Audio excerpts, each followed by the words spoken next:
Turn with me to Luke chapter 12. லூக்கா எழுதின சுவிசேஷம் 12வது அதிகாரம்.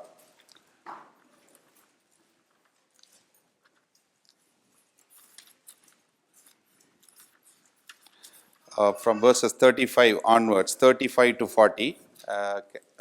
யாராவது ஒருத்தவங்க தமிழில் வாசிங்க. லூக்கா 12:35 40 வரை. உங்கள் அறைகள் கட்டப்பட்டதாகவும்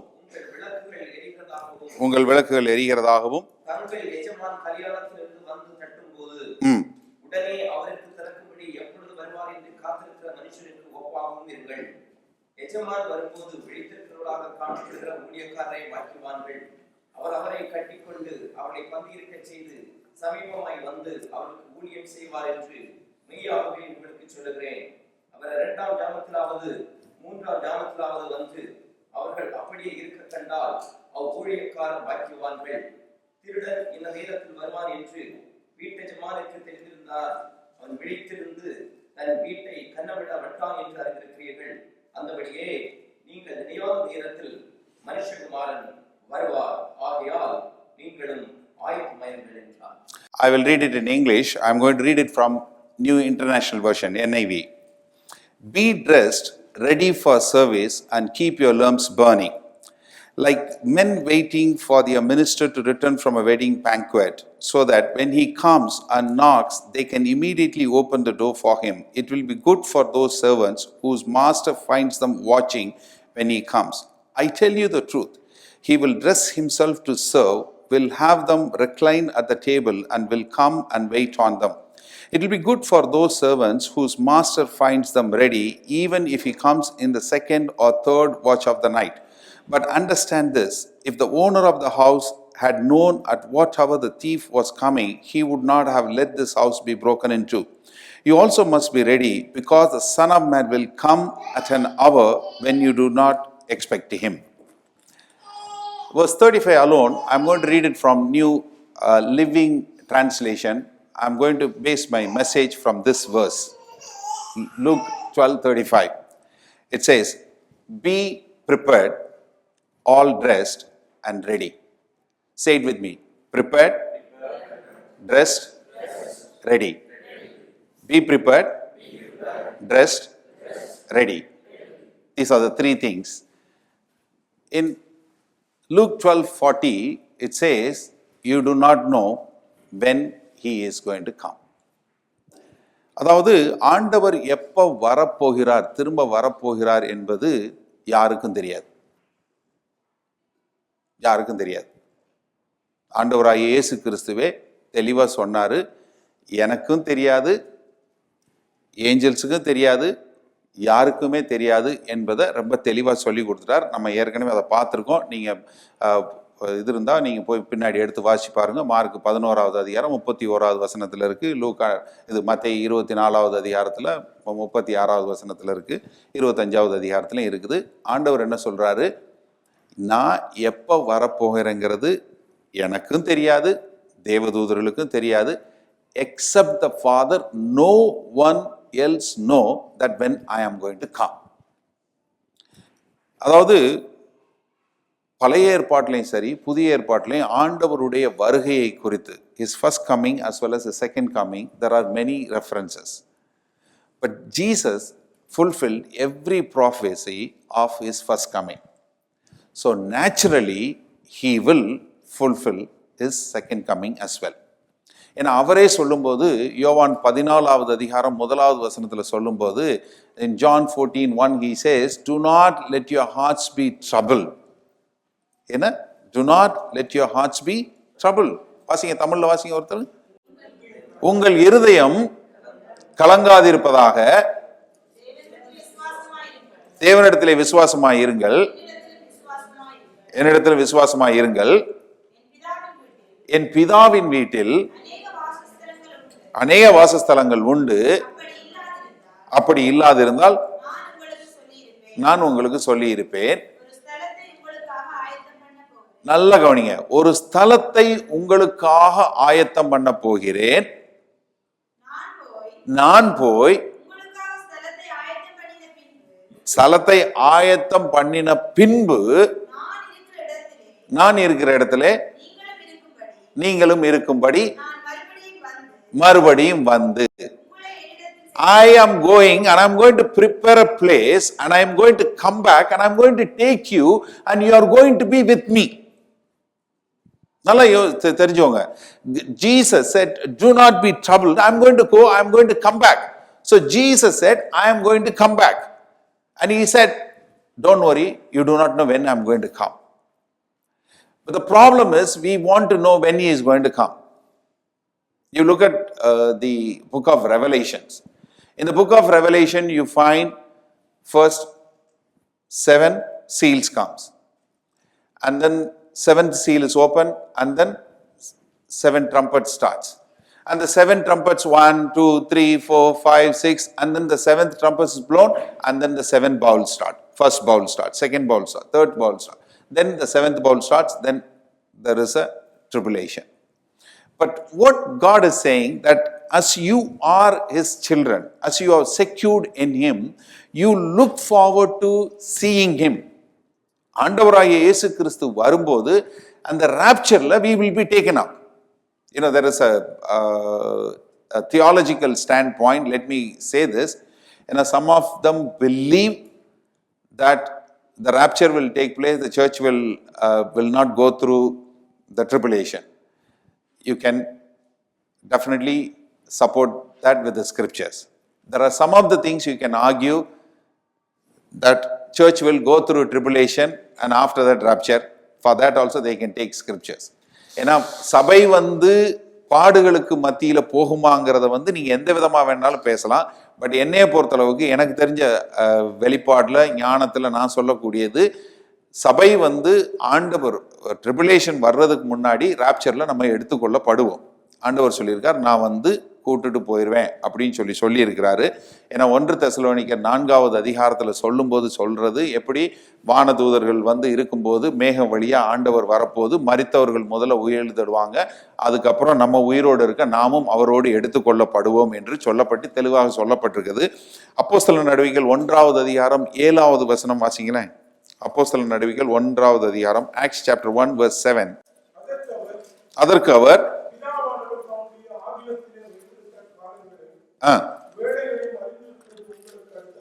உங்களுக்கு அடுத்ததில்லை. ஏன்னா இது என்ன கேட்கிறாங்க, the disciples are asking Jesus, tell us when are you going to establish your kingdom?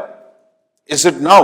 இப்போ நீங்க உங்களுடைய ராஜ்யத்தை நீங்க கட்ட போறீங்களா அப்படின்னு கேட்கும்போது ஆண்டவர் என்ன சொல்றாரு, இல்ல தெரியாது அப்படின்னு சொல்றது பாருங்க. இல்ல, it is not for you to know the times or the seasons which a father has put in his own authority. தேவன் தம்முடைய அதிகாரத்துல வைத்திருக்கிற காரியம் அது நமக்கு தெரியாது. பட் ஆனா என்னன்னா, எப்படி ஆண்டவர் இந்த வழியா எடுத்துக்கொள்ளப்பட்டாரோ அதே போல மீண்டும் நம்மளும் அவரோட சேர்ந்து எடுத்துக்கொள்ளப்படுவோம் அப்படிங்கிறது வேத வசனத்துல ரொம்ப தெளிவா இருக்கிறது. மார்க்கு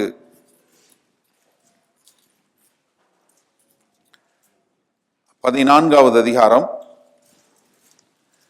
61, 62.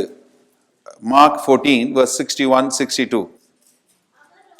அவரோ ஒரு பதிலும் சொல்லாமல் பேசாதிருந்தார். மறுபடியும் பிரதான ஆசாரியர் அவரை நோக்கி கேட்டார். அதற்கு இயேசு, நான் அவர்தான்,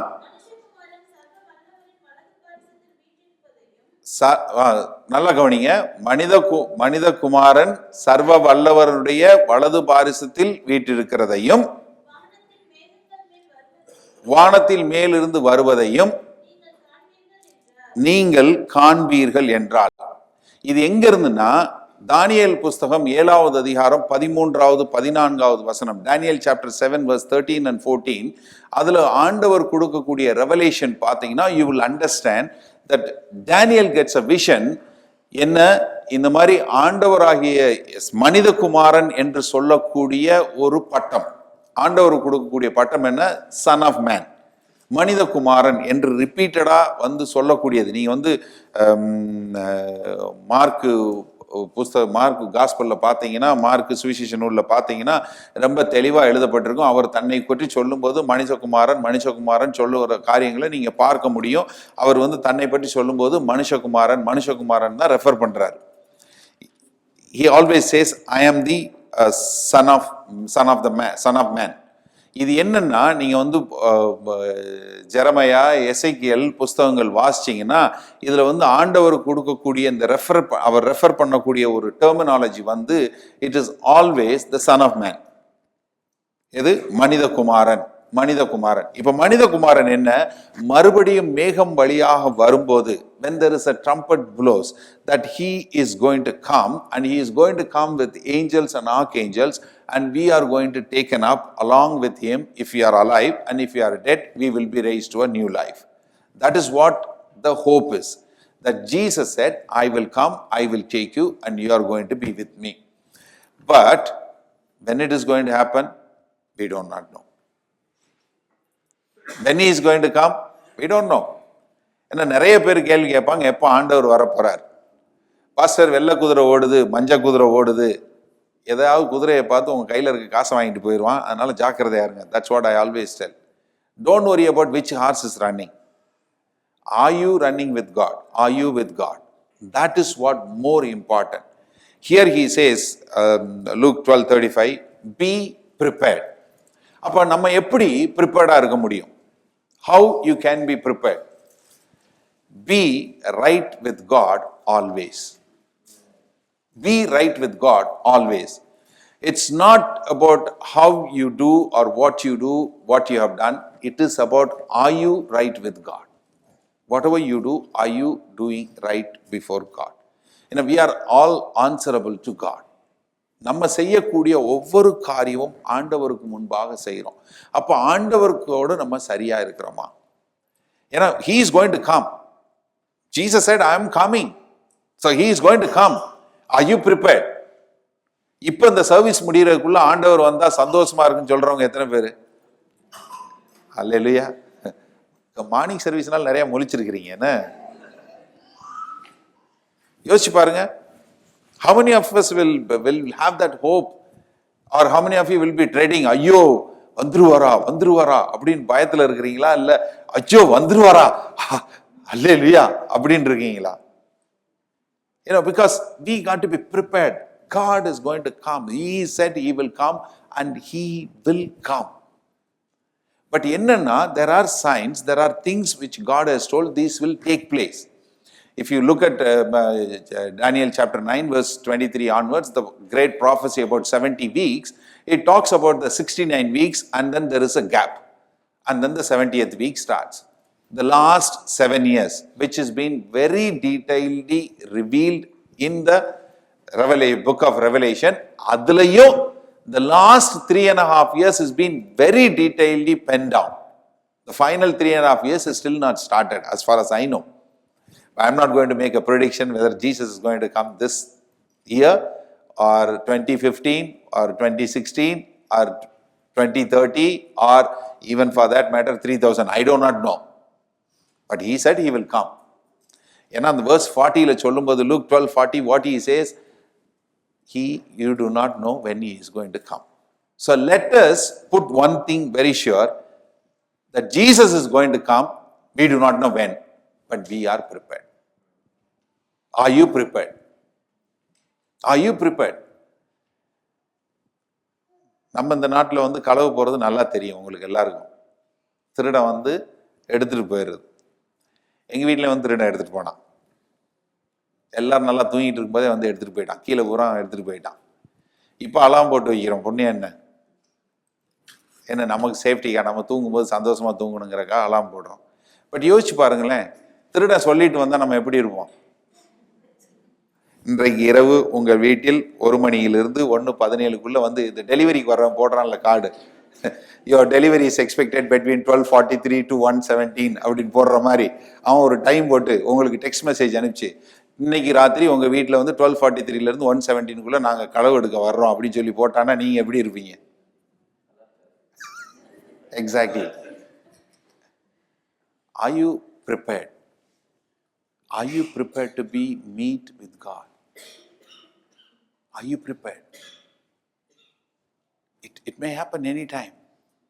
Do you live with that awareness? Many Christians, நமக்கு என்ன சர்ச்சுக்கு போனோம், காணிக்க கொடுத்தோம், இது பண்ணோம், பாட்டு பாடினோம், பைபிள் வாசித்தோம், ஜெபம் பண்ணோம், ஏதோ போனோம் வந்தோம். That's not a Christian life. Do you have the preparedness? Are you ready to meet with the King of Kings, the Lord of Lords, who's going to rule and reign and who's going to judge this world? Are you ready? Are you prepared? நன்றாக சிந்திச்சு பாருங்க. Are you prepared to meet with your maker? Are you prepared to meet with your master? Are you prepared to meet with your Lord? இன்றைக்கு உங்களுடைய தேவனை நீங்கள் பார்ப்பதற்கு நீங்க ரெடியா? இந்த நாள்ல, இந்த கணத்துல, இந்த service முடியறதுக்குள்ள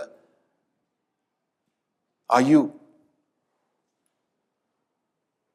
So first one is be prepared. Second one, all dressed. All dressed. நம்மெல்லாம் உடுப்பு போட்டு தானே வந்திருக்கோம் பாஸ்டர். எல்லாம் உடுப்பு போட்டு தானே வந்து உட்காந்துருக்கோம். Are you dressed?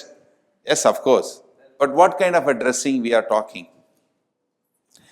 Recently, we have a message. If you have not seen that message, you can go online and you can see.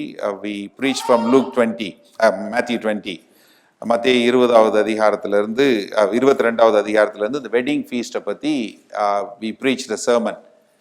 என்ன அங்கவஸ்திரம் நீங்கள் அணிஞ்சிருக்கிறீங்களா, எப்படி கல்யாண விருந்துக்கு வரும்போது நீங்கள் அதற்கான உடையை அணிந்து கொண்டு வர வேண்டும் என்பதை குறித்து நம்ம அந்த செய்தியில் சொல்லியிருக்கிறோம்.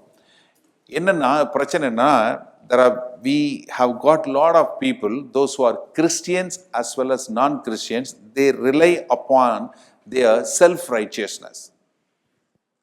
The righteousness, தமிழ்ல நீதி என்று மொழிபெயர்க்கப்பட்டிருக்கிறது. ரைச்சியஸ்னஸ்ங்கிறது என்னன்னா, right standing before God. I am not able to stand before God because of who I am, because of what Jesus has done on the cross. Because my sins were judged on the cross.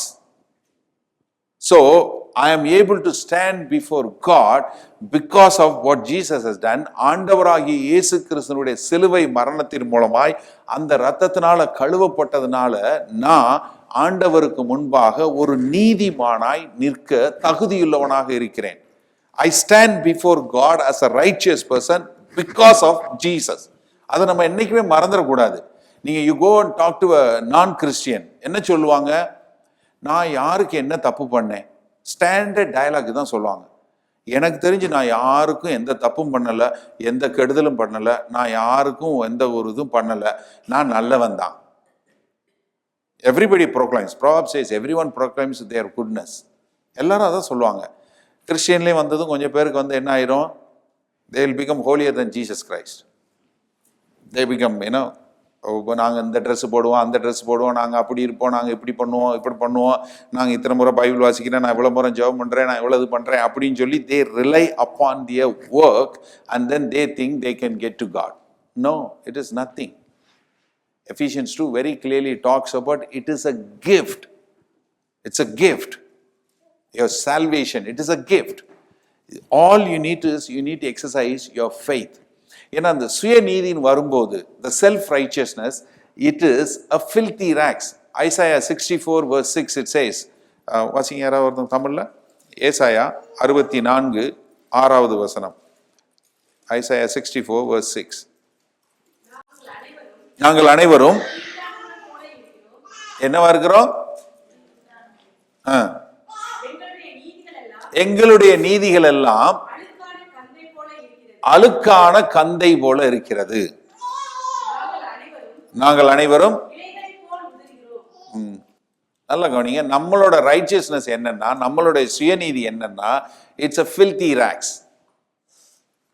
It's a filthy rags. Now, our own righteousness. Romans 3, 9 and 10 very clearly says there is no one good. There's none righteous before God. There is nobody can say that I am right with God. Because all we can access God only through the Lord Jesus Christ. Jesus said in John 14:6, I am the way and the truth, and no one comes to the Father except through me. When it comes to truth, we are very narrow-minded. We are not broad-minded people. We are very narrow minded. There is only one way. You cannot go many ways. We got to get this very clear. ஏன்னா நம்ம ஆண்டவராகிய இயேசு கிறிஸ்து மூலமாக தான் நம்ம பிதாவினிடத்துல போக முடியும். அந்த ஒரு வஸ்திரம் அணியாம நம்மளால போகவே முடியாது. நம்ம இப்போ ரீசெண்டாக எபேசியர் பைபிள் ஸ்டடியில் பார்த்தோம். வெள்ளிக்கிழமை எபேசியர் 6வது அதிகாரத்திலிருந்து ஆர்மர் ஆஃப் காட்ல நம்ம தெளிவாக பார்த்தோம். என்ன? த ரோப் ஆஃப் ரைச்சியஸ்னஸ் என்பதை குறித்து நம்ம ஒரு பிரசங்கம் அழகா அதை குறித்து நமக்கு ஒரு செய்தியே இருக்கிறது. நம்ம எப்படி நீதிமானாக்கப்பட்டோம், தேவனுக்கு முன்பாக நம்ம எப்படி நீதிமானாக்கப்பட்டோம், நம்ம எப்படி ஒரு பரிசுத்தவானாய் மாற்றப்பட்டோம் அப்படிங்கிற குறித்து ரொம்ப ஆழமா பார்த்தோம். ஸோ அப்போ நம்ம என்னன்னா, யூ ஹாவ் டு ட்ரெஸ் அப். என்ன? ஆண்டவருடைய அங்க வஸ்திரத்தை அணிந்தவர்களாய், ஆண்டவருடைய இரத்தத்தினால கழுவப்பட்டு அவருடைய பிள்ளைகளாய் நாம் அவர் முன்னாடி போக தகுதியுள்ள மக்களா நம்மை எப்பொழுதும் நம்ம அவரோட இது பண்ணி கழுவி நம்மை சரிபெய்து அவரோடு நம்ம இருந்து எப்பொழுதும் நீதி என்னும் அங்க வஸ்திரத்தை உடைத்தினவர்களாய் எப்பொழுதும் நம்ம ரெடியா இருக்கணும். முதல்ல be prepared and then what you should do, you should be dressed up. ட்ரெஸ்ஸுங்கிறது சூட்டு போட்டோம் இது போட்டோம் அது கிடையாது. நீங்கள் நல்லா ட்ரெஸ் பண்ணுறதுனால கிடையாது. அது உடனே இதை நினச்சிக்காதீங்க, தப்பா அந்த மாதிரி நினச்சிக்காதீங்க. The dressing up is wearing the robe of righteousness. நீதி என்னும் அங்க வஸ்திரத்தை உடையவர்களாய். இந்த அங்க வஸ்திரம் உடையிற எதுக்கு இங்கே இது பண்ணும்போதுன்னா, நீங்கள் இதில் பார்க்கும்போதுனா கிங் ஜேம்ஸ் வெர்ஷன்லையோ இல்லை வேறு இதில் தமிழில் பார்க்கும்போது அரை கச்சையை கட்டினவர்களாய். அந்த காலத்தில் ட்ரெஸ்ஸு போடும்போது இந்த மாதிரி சட்டை வச்சு பட்டன் வச்சு கோட்டு வச்சு ஓப்பன் வச்சு இப்படியெல்லாம் தைக்கல. பேண்ட்டு இதெல்லாம் கிடையாது. 2000 வருஷத்துக்கு முன்னாடி ஒரு சாக்கு மாதிரி ஒன்று இருக்கும். அதில் தலை போகிறதுக்கு ஒரு ஹோல் இருக்கும். You have a hole to put your head and then 2 holes will be there to put your hands out. So you will have a one long robe. That's all. You can put your one hole, you pop your head out, and 2 holes put your hands out, and that's how you will walk. But when you want to go and you want to do something, you want to be doing something, what you need to have a stash. ஒரு கச்சை மாதிரி ஒரு கயிறோ ஏதோ ஒன்று கட்டி, இப்போ நம்ம belt போட்டு பேண்ட்டை நிறுத்துறோம் இல்லையா, அந்த மாதிரி ஏதாவது ஒன்று கட்டி அப்படி பண்ணும்போது தான் உங்களால் ஈஸியாக ஓட முடியும், ஏதாவது காரியம் செய்ய முடியும். அதனால தான் அங்கே சொல்லும்போது என்ன சொல்கிறார் ஆண்டவர், உன்னுடைய அரை கட்சியை கட்டினவர்களாய். ஏன்னா ஒரே ஒரு நீல உள்ள அங்கவஸ்திரமாக இருக்கும்போது உங்களால் வேகமாக ஓட முடியாது, காரியங்கள் செய்ய முடியாது. ஸோ அப்போ நீங்கள் ஒரு அரை கச்சையை கட்டணும்னு சொல்லும்போது எபேசியர் 6வது அதிகாரத்தில் என்ன சொல்லுது? அந்த கச்சை என்ன? Belt of truth. சத்தியத்தினால நீங்கள் அதை கட்டினவர்களாய். உங்களுடைய நீதி என்னும் அங்கவஸ்திரம் சத்தியம் என்கிற வேத வார்த்தையினால் கட்டப்பட்டதாய் இருக்கும்போது தான் நீங்கள் முழுமையாக அங்கவஸ்திரம் உடையவர்களாய் மாற முடியும். So first one is be prepared. Very good. Second, dress up. And third, ready for the service. Ready for the service. இங்க என்ன சொல்றாருன்னா, when you are ready, நல்ல அந்த வசனத்தை நீங்க வாசிச்சு பாருங்க. when you are ready, when he comes, அவர் என்ன பண்றாரு? 36 verse வாசிங்க. 36, 37. Let me read in English. அதுக்கப்புறம் தமிழ்ல ஒருத்தங்க வாசிங்க. For your Lord's return from the wedding feast, then you will be ready to open the door and let him in the moment he arrives and knocks. There will be a great joy for those who are ready and waiting for his return. நல்லா கவனிங்க. இப்ப he himself will seat them and put on a waiter's uniform and serve them as they sit and eat. தமிழ்ல வாசிங்க. தட்டும்போது எப்பொழுது வருவார் என்று காத்திருக்கிற ஒப்பாகவும் இருங்கள். எஜமான் வரும்போது பாக்கியவான்கள். அவர், நல்ல கவனிங்க, இப்ப ஆண்டவர் அவர் அறையை கட்டிக்கொண்டு யார பந்தி இருக்க செய்வாரா? ஆயத்தமா இருக்கிறவங்கள. நல்லா கவனிங்க, நீங்க நல்லா புரிஞ்சு கொள்ளணும். எஜமானுக்காக வேலைக்கு உங்களை அழைச்சிருக்கிறார். நீங்க ஆயத்தமா இருந்து எல்லாம் ரெடி பண்ணி வெயிட் பண்ணும்போது அவர் என்ன செய்வாராம்? உங்களை உட்கார வச்சு அவர் அறையை கட்டிட்டு உங்களுக்கு அவர் செய்வாராம்.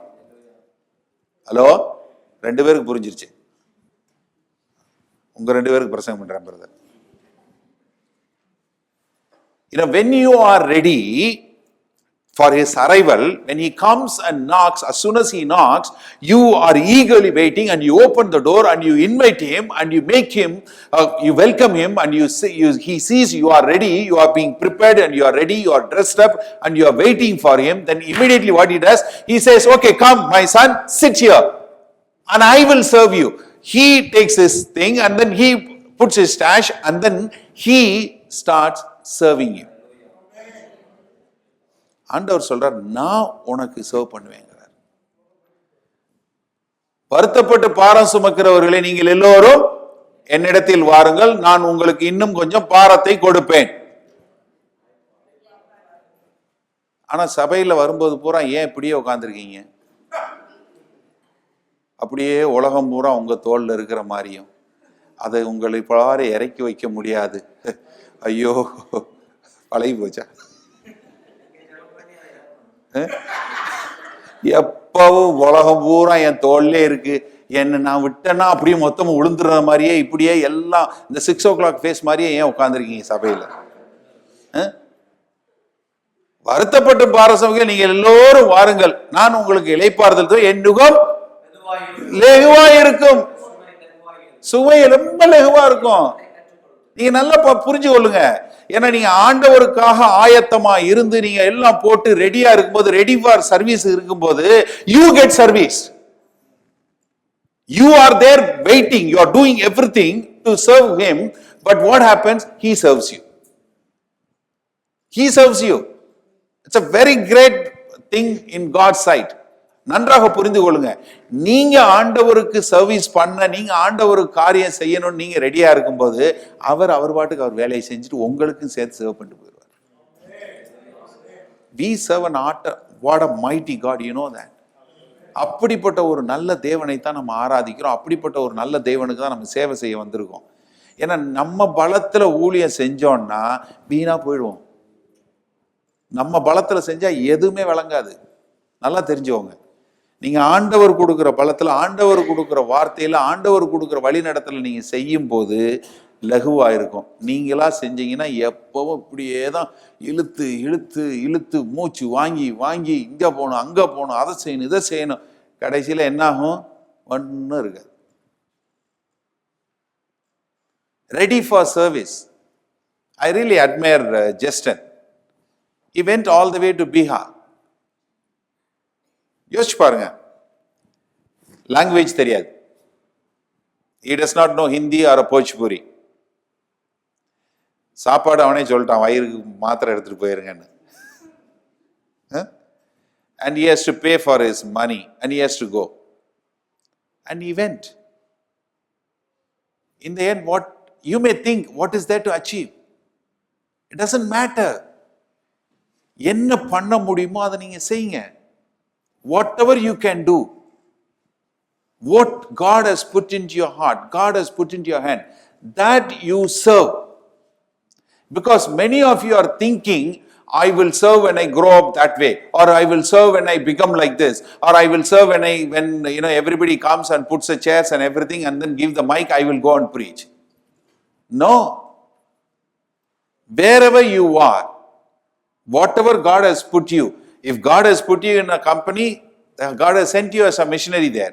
If God has put you in a school, God has sent you as a missionary to the school. If God has sent you to the bank, that God has sent you to the bank as a missionary. Or you are going to the university or a school, wherever you go, that's where you are ready to serve. 2 Timothy chapter 4 verse 2, Paul says, preach the word in season and out of season. Always, Peter says, always ready to give the defense of the hope. Always. எப்ப கேட்டாலும் நீ ஏண்டா கிறிஸ்தவன் சொன்னா உங்களால சொல்ல முடியணும். You should be able to say why I have the joy in me. நான் எதுக்காக இவ்வளவு சந்தோஷமா இருக்கிறேன்? What Jesus has done in my life, how Jesus can do. That's a service. We are not, it is not about your physical service. It's not about are you being readily available? Looking for a qualified people. நான் நிறைய முறை சொல்லியிருக்கேன், If God is looking at only qualification to serve Him, then I am not fit to be in serving Him. It's not the qualification. Are you available to Him? Are you available? Will you open your mouth and tell somebody about the faith, why you have got the hope in God, how you have got the faith in God? If that is what you can do, then rest God will do it. இந்த parable, இந்த ஆண்டவர் கொடுக்கக்கூடிய இந்த parable அழகா சொல்றார். I broke into middle of chapter 13. The whole thing starts from chapter 12. It goes on to almost chapter 9, 10ல இருந்து 9ல இருந்து start ஆகும். ஒரு பெரிய ஒரு சீரீஸ் ஆஃப் மெசேஜ் தான் ஆண்டவர் கொடுக்குறார். அதுல சொல்றாரு, நீ எதை பத்தி கவலைப்படக்கூடாது, எல்லாம் சொல்லி முடிச்சுட்டு தான் இந்த காரியத்தை சொல்லும்போது கடைசியில் ஒரு parable அதை சொல்றார். Are you willing to be served? Ready to serve? Are you ready? Or are you looking down upon you? ஐயோ நானே இப்படி இருக்கிறேன், நான் போய் யார்கிட்ட என்னத்தை சொல்றது, எனக்கே இந்த பிரச்சனை இருக்கு, உங்களுக்கு அந்த பிரச்சனை இருக்கு, அது இருக்குன்னு சொல்லிட்டு நம்ம ஒருத்தர் சொரிஞ்சிட்டு உட்காந்துருக்கிறோமா? திங்க் பண்ணி பாருங்க. Is there a thing that you can go and tell, I'm ready to serve the Lord, whether it is a season or out of season, whether it is time or not a conducive time, and I will say it every day, every time. Now let me read that, 2 Timothy chapter 4.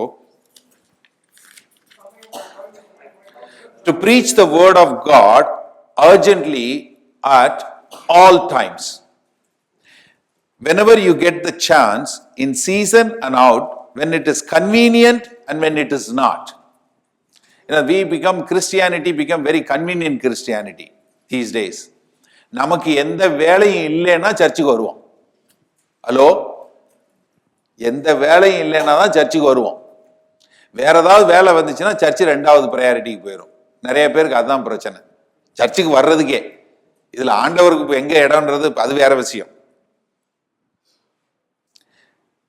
Correct and rebuke your people when they need it, encourage them to do right, and all the time be feeding them patiently with God's word.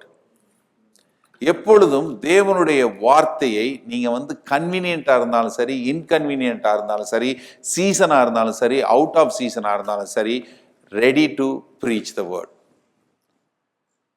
Are you prepared? Are you dressed? Are you ready for the service? If you are ready to do the service, you will get serviced. Amen. Are you prepared? First one is prepared. Yes. Are you dressed up? Yes. Ready for the service? Yes. So, should we expect a big wonders God to do? Yes. God will do a mighty wonders. God will do amazing and a mighty wonders in the midst of it. Don't put a wrong dress. One of the things I wanted to share that in 1 Samuel chapter 17, you see David and Goliath, they go for the fight. And before going, Saul will say, David, you are going to fight against Goliath. Here is my coat. Here is my armor. Put everything. So he puts everything. And then he says, hang on a minute, boss. This is not fitting me. That one thing Christians should learn. நம்ம எல்லாருமே அடுத்தவங்கள தான் பார்க்குற மாதிரி நம்மளை பார்க்கறதே இல்லை. சவுல் போட்டிருக்க அங்கவஸ்திரத்தை நம்ம பார்க்க வேண்டியதில்லை. என்னைய மாதிரி நீங்க யாரும் ப்ரீச் பண்ணக்கூடாது, பண்ணவும் முடியாது. ஏன்னா அப்படின்னா ஆண்டவர் இன்னொரு ஆளை ப்ரீச் பண்ண வச்சிருப்பாரு. அதனால நீங்களாவே இருங்க, தயவு செஞ்சு. உங்களுக்கு என்ன ஆண்டவர் கொடுத்துருக்காரோ அதை செய்யுங்க, கவலையே படாதீங்க. What ever God has given you, that you use it for God's glory. Are you prepared? Yes. Are you dressed up? Yes. Are you ready for the service? Yes. Come, let's stand and praise God.